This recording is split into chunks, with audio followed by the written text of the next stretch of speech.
berapa kilometer, berapa sentimeter jarak sab baru dikatakan putus?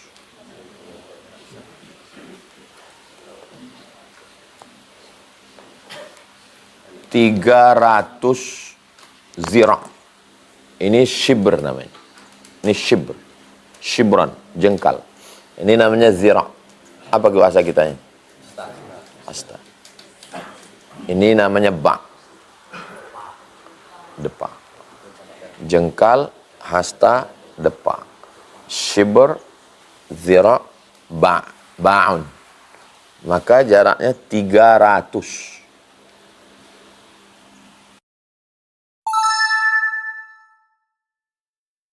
Di dalam kitab Majmu' Syarah Muhadzab, pakai zal, muhadzab bukan muhajjab. Imam Syafi'i berkata, jika kalian mendapati dalam kitabku sesuatu yang bertentangan dengan sunnah, maka tinggalkanlah pendapatku dan sampaikanlah sunnah tadi. Apa maksud perkataan Imam Syafi'i? Apakah ada pendapat Imam Syafi'i yang bertentangan dengan sunnah? Saya misalnya ceramah, lalu saya bilang ke jamaah, kalau dapat kalian pendapat saya ini yang bertentangan dengan Quran dan sunnah, tinggalkan saya. Apa maksud cakap saya itu? Maksud cakap saya itu, tidak ada yang kucakapkan ini keluar dari Quran dan sunnah. Itu maksud cakap. Apakah ada pendapat Imam Syafi'i itu yang keluar dari sunnah? Tak ada. Karena Imam Syafi'i itu gelarnya Nasirus Sunnah. Imam Syafi'i itu gelarnya Nasirus Sunnah. Penolong sunnah. Macam mana penolong sunnah pendapatnya bertentangan dengan sunnah? Kamu ikut Imam Syafi'i apa ikut sunnah?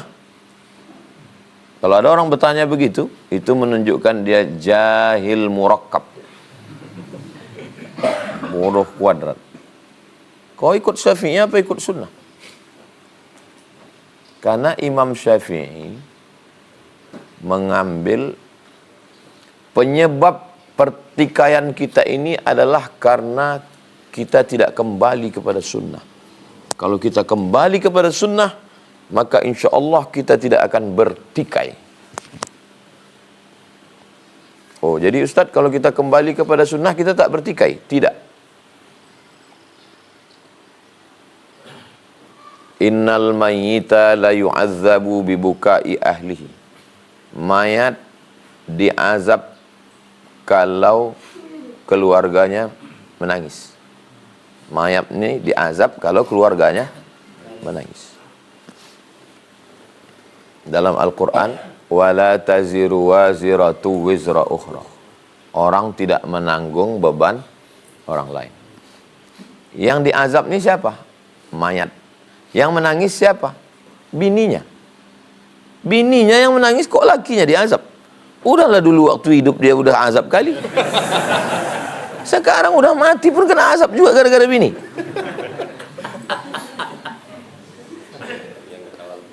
Tadi katanya kalau kembali ke sunnah selesai masalah kan? Sunnah nih buat masalah. Ini kan sunnah nih buat masalah. Paham tak antum? Di mana letak masalahnya?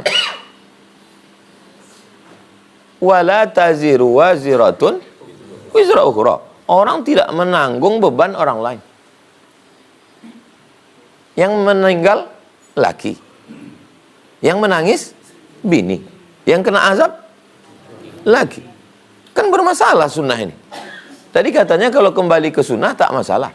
Sunnah nilai yang buat masalah. Jadi slogan kembali ke sunnah, kembali ke pendapat ulama ahlus sunnah. Yang ahli dia di bidang sunnah. Baru selesai masalahnya. Ternyata setelah ditelusuri, orang Arab dulu sebelum mati, pesan dia ke bininya, nanti kalau aku mati, tolong kau panggilkan grup menangis. Ini duit. Karena semakin kuat orang menangis, semakin tinggi status sosial. Datang bininya, dipanggilkannya grup menangis. Lakiku mati, menangis kalian ya. Maka suami ini diazab karena memesankan niyahah. Selesainya masalah ini karena siapa? Karena ulama yang ahli paham. Bukan kembali ke sunnah, kembali kepada ulama yang mengerti sunnah. Aftaral hajim wal mahjum. Orang yang membekam. Tahu bekam? Orang yang membekam dengan yang dibekam batal puasanya. Nih hadis, sunnah ini. Orang yang membekam dan dibekam batal puasanya. Satu lagi hadis, ihtajama Rasulullah sallallahu alaihi wasallam wa huwa shaim. Nabi berbekam padahal waktu itu dia dalam keadaan puasa. Menurut antum bermasalah tak sunnah? Bermasalah tak masalah? Di mana letak masalahnya? Katanya kalau berbekam batal. Nabi berbekam. Kan bermasalah. Tadi slogannya kalau kembali ke sunnah tak bermasalah. Sunnah ini bermasalah. Lalu macam mana menyelesaikan masalahnya? Kembali kepada ulama yang ahli sunnah. Ternyata ucapan riwayat mengatakan Nabi berbekam waktu dia sedang puasa itu lebih terakhir daripada hadis aftarul hajim wal mahjum. Jadi dalam kaedah ini dipakai nasih, mansuh, nasakh namanya. Hadis yang mengatakan berbekam membatalkan mansuh menurut mazhab Syafi'i. Tapi dalam mazhab Hambali tetap batal. Makanya kalau antum tanya nih, batal tak Ustaz? Batal. Tengok dulu apa mazhab dia. Mazhab Hambali. Kalau mazhab Syafi'i tak batal. Karena kan dalam mazhab Syafi'i hadis itu mansuh. 3 kaedah kalau bertentangan sunnah. Yang pertama, al-jam'u. Dikombinasikan. Combine. Yang kedua, an-nashu. Yang ketiga, barulah dia tarjih. Selama masih bisa dikombinasikan, kombinasikan. Jadi, adakah pendapat Imam Syafi'i yang bertentangan dengan sunnah? Bisa antum buat satu judul skripsi. Pendapat-pendapat Imam Syafi'i yang kelihatannya bertentangan dengan sunnah, ternyata tidak. Jadi skripsi antum satu. Pendapat-pendapat Imam Syafi'i yang kelihatannya bertentangan dengan sunnah, ternyata tidak. Antum tulis skripsi itu, setelah sidang, robah jadi buku. 100 pendapat Imam Syafi'i yang bertentangan dengan sunnah. Best seller. Saya kasih kata pengantar. Kita adakan bedah buku di kampus-kampus. Pendapat Imam Syafi'i yang kelihatannya bertentangan dengan sunnah, padahal tidak. Air dalam ember. Lalu saya masukkan tangan saya ke dalam. Habis itu saya masukkan lagi. Boleh? Boleh atau tak boleh? Kalau hadis riwayat Utsman bin Affan, kata Utsman, ambilkan aku satu bejana. Utsman wudu, muka, wa aydiyakum ilal marafiq wamsahu bi ru'usikum wa arjulakum. Kata Utsman, man tawadda'a wudu'i haza, siapa yang berwuduk dengan wudukku ini, beginilah aku menengok wuduk dari Rasulullah SAW. Dalam mazhab Syafi'i air itu mustakmal. Lalu antum pakai kaedah in sahhal hadis fahuwa madhhabi. Ini pendapatku, ini hadis. Campakkan pendapatku, pakailah hadis ini. Rupanya tak tahu Imam Syafi'i tentang hadis itu. Itulah fikih itu. Fikih itu bukan mengambil kesimpulan dari satu hadis. Dikumpulkannya banyak hadis, namanya maudhu'i. Kalau maudhu' hadis palsu, kalau maudhu'i tematik. Kumpulkan semua hadis, baru tarik satu hukum. Tidak ada pendapat Imam Syafi'i itu. bertentangan dengan sunnah.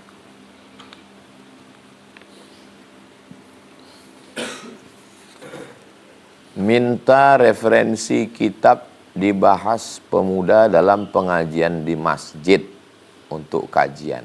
Pertama, tafsir. Tafsir yang paling pendek sama jumlah ayatnya sama tafsirnya. Kalau lebih banyak tafsirnya daripada ayatnya, perempuan maaf cakap haid boleh megang. Karena lebih banyak tafsirnya. Tapi tafsir ini sama jumlah ayatnya sama tafsirnya. Sehingga perempuan yang berhalangan tak boleh megang tafsir. Tafsir Jalalain. Antum beli tafsir Jalalain. Dah. Tafsir mufrodat kosakata Jalalain. Setelah Jalalain, tafsir syarahnya Sawi. Tapi kalau antum tidak mau pakai Imam Sawi mazhabnya Maliki. Imam Jalalain, Jalaluddin Suyuti, Jalaluddin Mahalli mazhabnya Syafi'i. Antum pakai tafsir Ibnu Katsir. Tafsir Ibnu Katsir tafsir paling bersih dari Israiliyat. Kiai Haji Hashim Asy'ari mengajarkan tafsir Ibnu Katsir. Saya baca dalam biografi beliau yang saya muat dalam disertasi saya. Nah, jadi saya suka pakai tafsir Ibnu Katsir. Imam Ibnu Katsir itu mazhabnya Syafi'i. Kalau mau tafsir birra'i, tafsir akal, yang paling lengkap namanya tafsir Mafatih Al-Ghaib. Saking besarnya disebut tafsir Al-Kabir. Sampai-sampai Ibnu Hayyan mengatakan fihi kullu syai' illa tafsir. Di dalam tafsir ini semua ada kecuali tafsir. Kalau mau tafsir yang kontemporer, modern, sistematis, tafsir Al-Munir disusun oleh Syekh Wahbah Az-Zuhair. Kalau yang suka sastra, tafsir Fi Zilalil Quran. Said Qutb. Saya mau tafsir bahasa Indonesia Pak Ustadz, tafsir Hamka, tafsir Al-Azhar, Buya Hamka. Akhlak. Akhlak yang terlengkap Ihya Ulumuddin 4 jilid. Payah kami Pak Ustadz, diringkas oleh Habib Umar bin Hafiz yang dibacakan oleh Habib Ali Zainal Abidin Al-Jufri online di Kairo.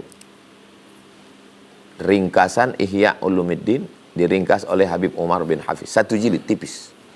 Nah, itu pakai. Mintakan ke ustadz-ustadz kita, usahakan ngaji pakai kitab. Fikih. Fikih bahasa Indonesia mazhab Syafi'i terlengkap. Sulaiman Rashid tamat dari Al-Azhar tahun 1935. 10 tahun sebelum Indonesia merdeka dia udah tamat Al-Azhar. Orang Lampung. 10 tahun sebelum itu ada lagi yang tamat Al-Azhar, 1925. Namanya Mahmud Yunus. Dari Tawalib, Padang Panjang. 1925. 1935, ini. Ini termasuk Azhar yang tua-tua. Fikihnya, fikih Islam Sulaiman Rashid. Saya di pondok, anak SMP wajib hatam itu. Nah, nanti setelah hatam yang Sulaiman Indonesia, baru pindah ke yang Arab, Fathul Qarib. Kitab fikih yang paling rendah Fathul Qarib. Syarah Matan Takrib. Matan tak paham, karena matan aja, nazam.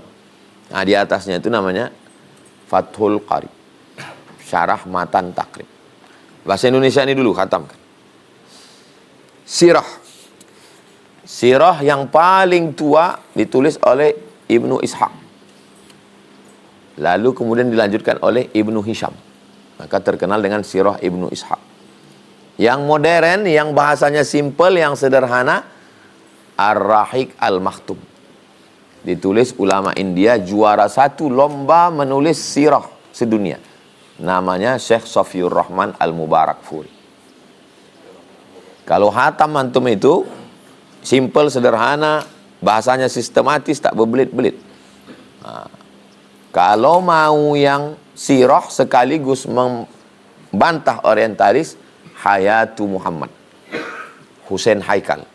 Kata pengantarnya Buya Hamka. Buya Hamka suka dengan itu, karena itu dulu membantah orientalis. Hayatu Muhammad, Hussein Haikal. Saya mau membaca Nabi Muhammad menurut pandangan orang Barat, Kristen.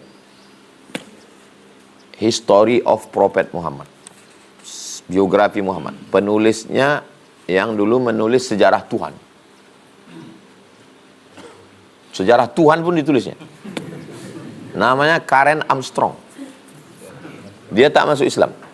Tapi mungkin dalam lubuk hatinya, mungkin karena dia malu atau apa. Karen Armstrong. Buku dia ini banyak membantu Islam di Barat.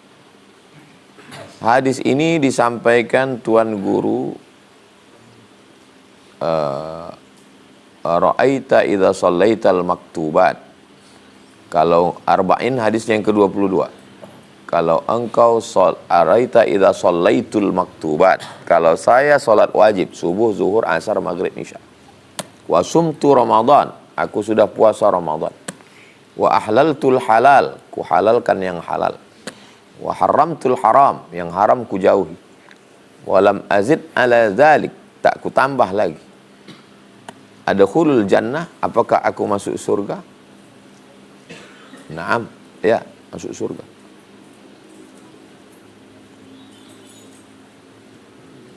Salat, puasa, bagaimana dengan haji?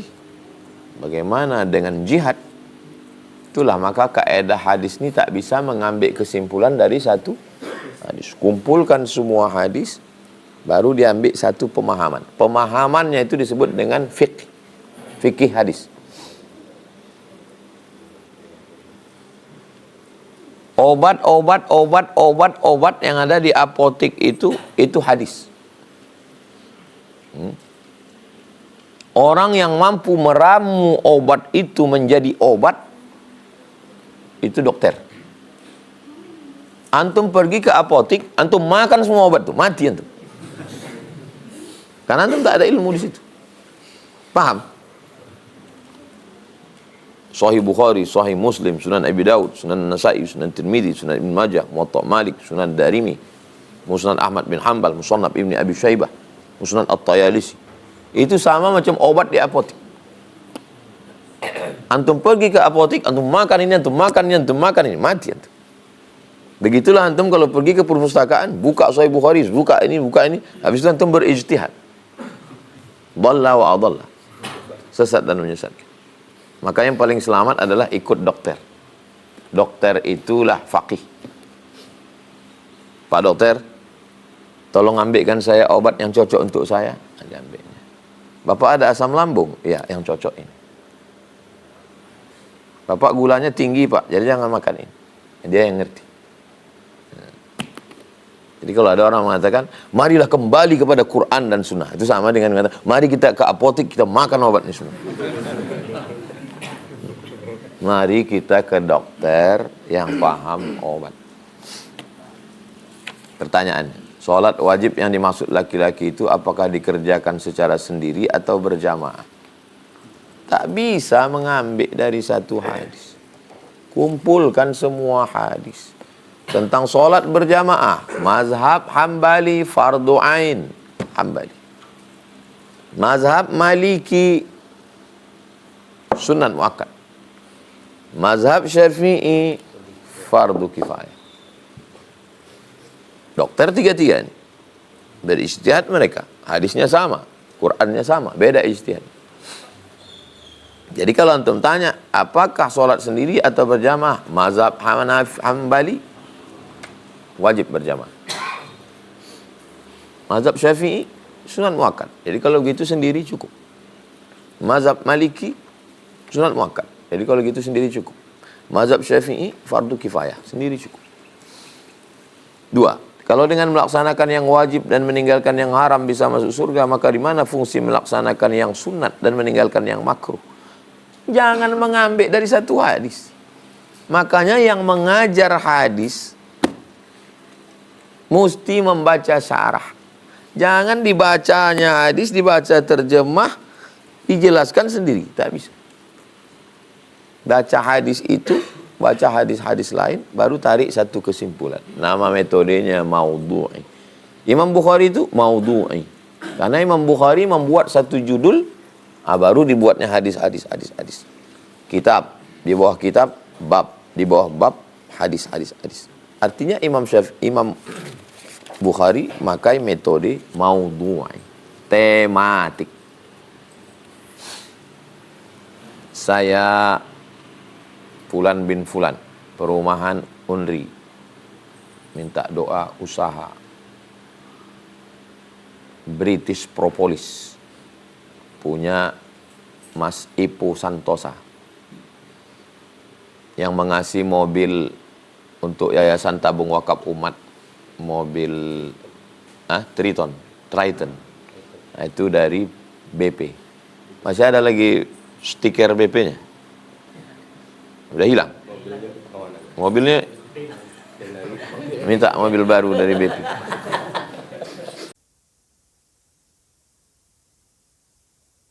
Tadi kan? Merenung sikit, pikir, dipakailah ini. Kenapa tak dipakai? Panggil guru silat, buat latihan silat, tapi ngaji dulu. Habis ngaji, sholat sunat isyraq, baru bersilat. Gratis. Kumpulkan duit dari masyarakat, bayar sekian. Usahakan setiap pengurus masjid berkreasi membuat acara. Bagaimana cara kita bertaubat dari maksiat ghibah? Asal ada kawan tu agak ke situ, kita izin langsung. Teringatnya aku kata, itu udah pembukaan tuh. Teringatnya aku kata. Kau nyebutnya, aku tidak ada nyebut, ini teringat aja kata dia. Langsung kita izin. Alah, aku ditelepon Syana, pulang aku sebentar, ini ada pula urusan. Karena kalau antum lama di situ terikut-ikut. Langsung. Shadaqallahul azim. Kuncinya itu. Karena kalau terus kita di situ, datang setan mengajari kita. Bagaimana mengikuti imam yang isya sementara kita sholat maghrib? Imamnya sholat isya, kita masuk ke masjid. Jelas-jelas azan isya jam 8.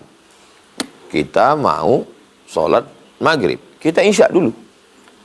Kita isya dengan imam. Setelah kita sholat isya, baru kita sholat maghrib.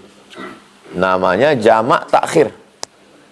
Itu maka jamak takhir itu tidak disyaratkan mualat. Tidak disyaratkan mualat itu maksudnya tidak wajib maghrib dulu. Isya dulu. Kalau jamak takdim wajib maghrib dulu. Kalau jamak takhir yang membuat isya dulu karena maghribnya dilaksanakan di waktu isya. Yang membuat sholat, yang membuat itu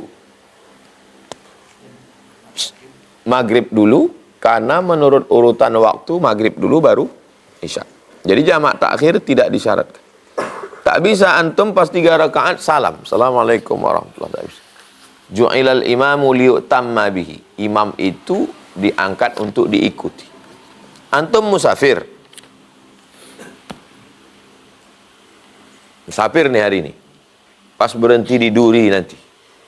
Imam antum mukim. Imamnya 4 rakaat, antum 4. Tak bisa antum pas 2. Assalamualaikum warahmatullahi. Aku musafir Pak Imam, tak bisa. Tapi kalau antum jadi imam, antum musafir, antum jadi imam, antum 2. Makmumnya nambah. Mana dalilnya?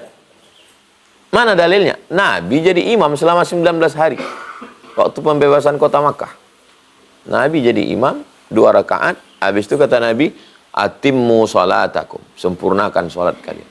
Assalamualaikum warahmatullahi wabarakatuh. Makmum berdiri. 2.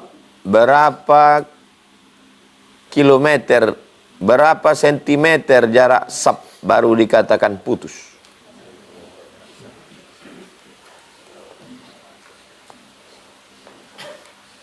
300 zira'. Ini shibr namanya. Ini shibr. Shibran, jengkal. Ini namanya zira'. Apa bahasa kita ini? Hasta. Ini namanya ba'. Depa. Jengkal, hasta, depa. Shibr, zira', ba'. Ba'un. Maka jaraknya 300. Ini hotel Hilton. Antum sholat di lantai 2. Ini jamaah Masjidil Haram, lantai bawah. Jarak antum ke dia ini 100 meter. Antum di atas ini masih ikut sholat berjamaah. 300 depa ini kalau dimeterkan, 300 hasta ini kalau dimeterkan 150 meter. 150 meter antum masih bisa ikut. Menurut mazhab Syafi'i. Ini mazhab Syafi'i. Sekarang mazhab yang paling enak. Mazhab Maliki. Selama antum bisa menengok gerak imam. Selama antum bisa menengok gerak imam, maka antum masih bisa jadi makmum. Rumah antum lantai 2. Imam itu lebih dari 100 meter. Tapi antum bisa menengok gerak dia dan mendengar. Itu maka masjid-masjid itu kalau dia lantai 2 dibuat berlobang. Tak boleh tutup rapat. Kenapa? Untuk menengok gerak imam dan mendengar suara. Allahu Akbar. Sami Allahu liman hamidah. Macam mana kalau imamnya di Masjid An-Nur, makmumnya di Rimbo Panjang? Suaranya sampai melalui radio. Bisa atau tak bisa? Mazhab Maliki? Bisa. Tak nampak. Live.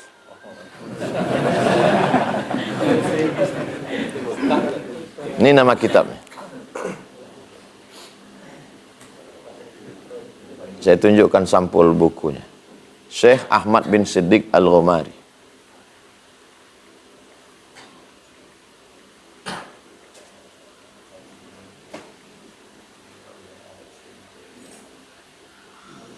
Ini kitabnya.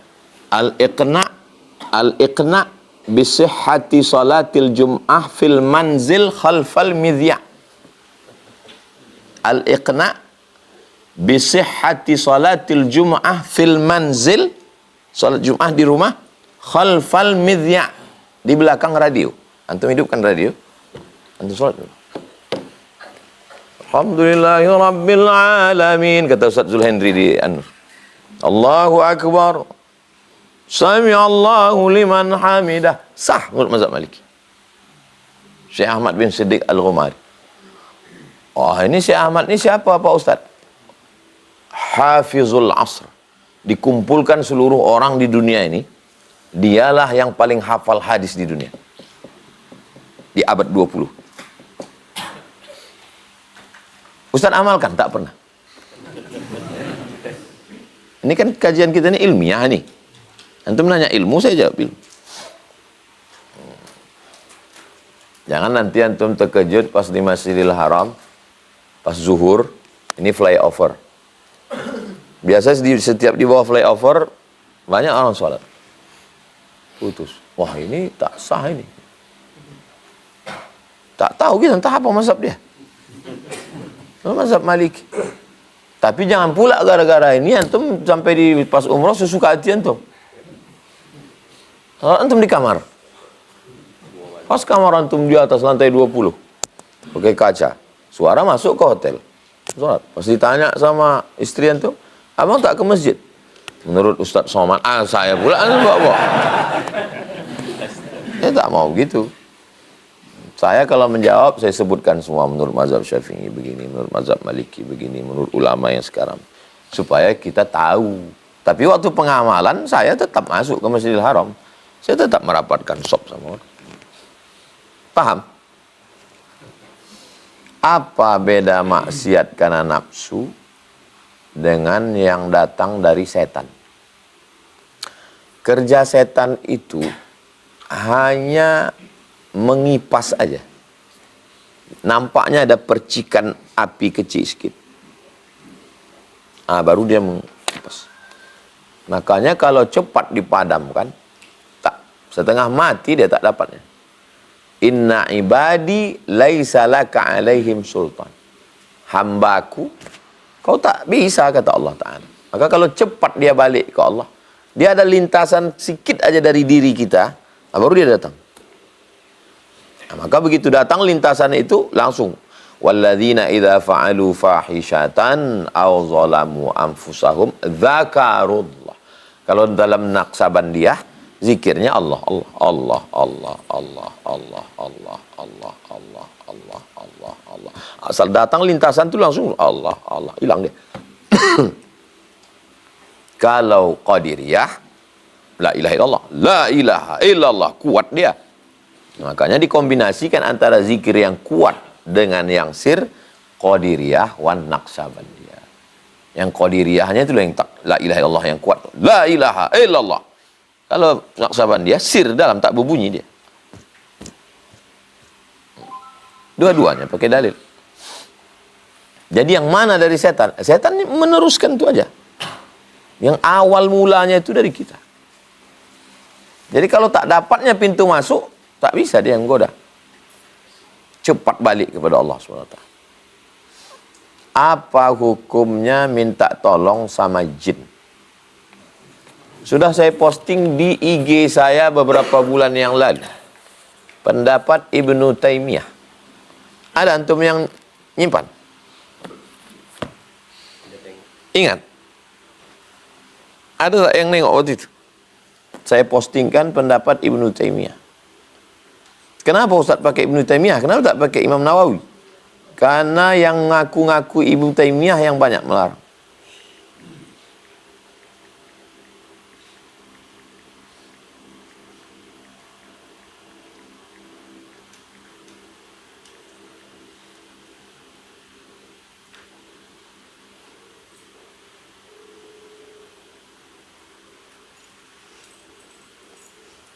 Qala Syekhul Islam. Syekhul Islam maksudnya Ibnu Taimiyah. Wa man kana yasta'milul jinna. Siapa yang memakai jin. Yasta'milul jin di situ bukan pakai jins.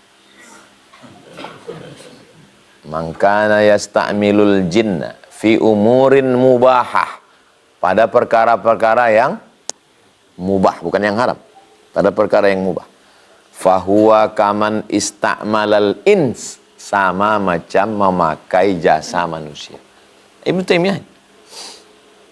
Fi umurin mubahah. Pada perkara yang boleh. Wa hadza ka'an ya'murahum bima yajibu alaihim wa yanhahum amma haruma alaihim wa yasta'miluhum fi mubahat. Pada perkara-perkara yang mubah. Fayakunu bimanzilatil muluk alladzina yaf'aluna mithla dzalik. Sama macam raja minta bantuan rakyatnya, menterinya untuk melakukan perkara yang mubah. Boleh, kata Ibnu Taimiyah. Ustadz, dompet saya hilang. Lalu saya kontak jin saya. Tolong kau carikan di mana dompet ini. Lalu saya pukulkan lantai itu. Balik dompet. Saya pakai jin. Boleh apa tak boleh? Boleh apa tak boleh? Membalikkan dompet orang hilang itu mubah atau haram? Mubah. Ibnu Taimiyah bilang boleh. Yang tak boleh itu, saya suruh jin saya ke BRI Syariah.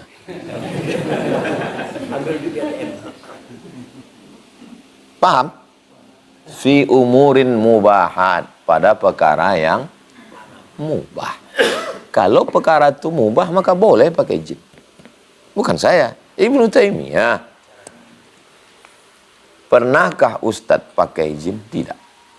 Karena almarhumah mak saya dulu berpesan, pesan atuk-atuk kau dulu, pesan unyang kau dulu, Syekh Abdurrahman, anak cucu tak boleh berkawan sama jin. Tak boleh. Memang pesan, andai datanglah jin itu, Hai Abdul Somad, aku mau berkhidmat, kata dia. Saya akan bilang, pesan atuk-atuk kami dulu, kami tak boleh berkawan sama jin. Datang jamaah ke rumah. Ditunjukkannya foto. Pertama, emas batangan sebesar ini. Diletakkan jin itu di atas TV. 2 hari tak disenggolnya, hilang. Kemudian dibawakannya kunci. Kunci dari emas segini panjangnya. Kau pakai kunci ini untuk membuka peti besi yang ada di Istana Siak. Di dalamnya ada peta emas kerajaan Siak. Kalau kau pakai ini terbuka dapat kau peta. Kata dia. Saya tanyalah suami istri. Kenapa kalian tak mau mengambil emas itu? Kata dia, kami tak mau anak kami makan haram, Pak Ustaz. Ada manusianya, jumpa sama saya. Hilang sendiri. Saya tanya, ada atuk-atuk kalian yang dukun? Ada Pak Ustaz, atuk saya dulu dukun. Jin dia itu yang datang tuh. Meninggal atuk itu datang dia ke ayah. Meninggal ayah, datang dia ke kita. Antum kalau ada atuk-atuk antum dulu dukun, datang dia ke antum. Mau tak antum berkawan sama dia? Kok ditengok dari gayanya mau ini. Terdiam mau. Kenapa Ustaz tak mau? Nah, pertama karena pesan atuk-atuk kami dulu tak mau. Yang kedua, sedang orang aja payah dipercaya sekarang. Apalagi orang yang berjalan sama saya, berkawan sama saya, dalam masa-masa susah sama saya, bisa mengkhianati saya. Apalagi jin. Saya tak percaya sama jin. Antum kalau percaya sama jin pakai pendapat Ibnu Taimiyah silakan. Ustaz, aku udah berkawan sama jin sekarang. Itu apa-apa. Tapi kalau saya tidak. Jika seorang takmir masjid atau jamaah masbuk di rakaat terakhir, mengikuti imam saat tasyahud akhir, dikarenakan menertibkan jamaah anak-anak, apakah dia termasuk lalai? Polisi-polisi yang ada di Masjidil Haram itu 2 kelompok. Kelompok pertama ikut di tasyahud akhir. Kelompok yang kedua membuat jamaah baru. Dia tidak termasuk orang yang lalai karena dia ada sebab darurat. Dan tidak semua sholat, gantian. Nanti sholat zuhur kau, sholat asar kamu, sholat maghrib kamu. Bergantian, sip-sipan. Kalau dia security, pengawas anak-anak di masjid yang besar. Nanti pas di tasyahud akhir dia ikut. Tidak di semua sholat. Kalau di semua sholat, kau sholatlah, aku ngawasi anak-anak nih. Terakhir, apa saja syarat orang menjadi imam masjid? Karena di beberapa masjid ada tokoh orang tua yang memaksakan diri menjadi imam. Padahal bacaannya berantakan. Kalau ada di situ Ustadz Al-Nob, kalau ada di situ Ustadz Hanafi, saya tak pernah maju jadi imam. Kenapa? Karena Ustadz Al-Nob ketua yayasan. Ustadz Hanafi pimpinan pondok pesantren Nurul Azhar. Dimanapun saya ceramah, asal ada imam itu tak mau saya maju. Maka saya heran kok orang semangat kali jadi imam. Bacaan pontang-panting. Orang yang gila jadi imam, padahal dia tak cukup syarat. Ini adalah orang-orang kena penyakit post-power syndrome. Gila dihormati, mau jadi tokoh masyarakat. Gila hormat. Jadi dengan jadi imam itu dia disalami orang, dihormati orang. Padahal tanggung jawabnya berat. Tentang syarat imam sudah kita bahas dulu. 16 syaratnya. Cari videonya di YouTube. Syarat imam UAS. Cari. Sharekan ke grup Ustadz.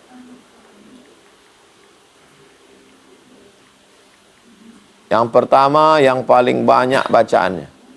Yang paling banyak hafalannya.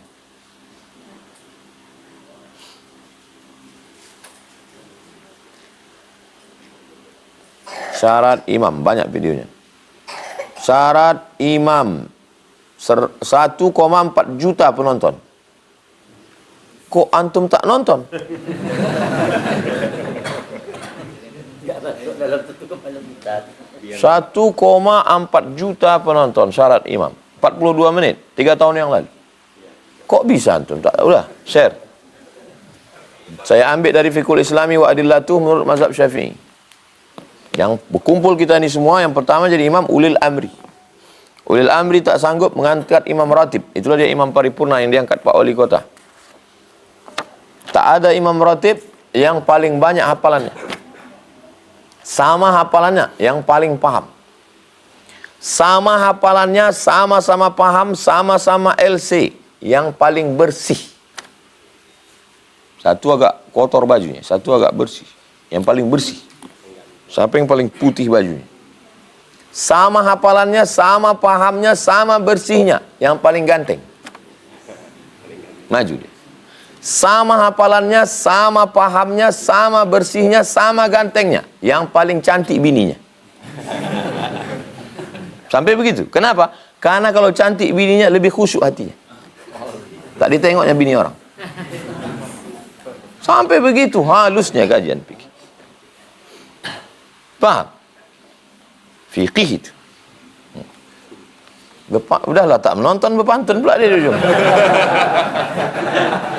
Kalau tuan pergi pengajian di subuh Rabu.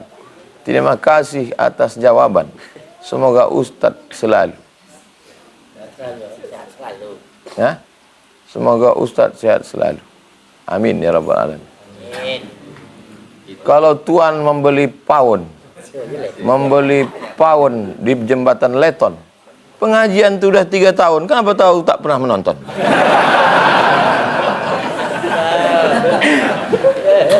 Mungkin supaya tokoh masyarakat itu nengok. Bagus. Jadi tidak semua yang bertanya itu karena tak tahu. Ada yang mau ngasih tahu orang lain, mau mengulang kaji. Begitu caranya. Makanya Jibril datang bertanya ke Nabi, akhbirni anil iman, akhbirni anil Islam, akhbirni anil ihsan, ammaratus sa'ah. Bukan dia tak tahu, untuk ngasih tahu yang tak tahu. Jadi antum kalau buat pertanyaan itu bukan berarti udah nonton ya dia. Kalau tuan ke jembatan Leton, jangan lupa membeli tahu. Aku ini sebenarnya udah menonton Ustaz, tapi aku ini mau ngasih tahu. Karena dia tak membalas, ku balaskan sendiri.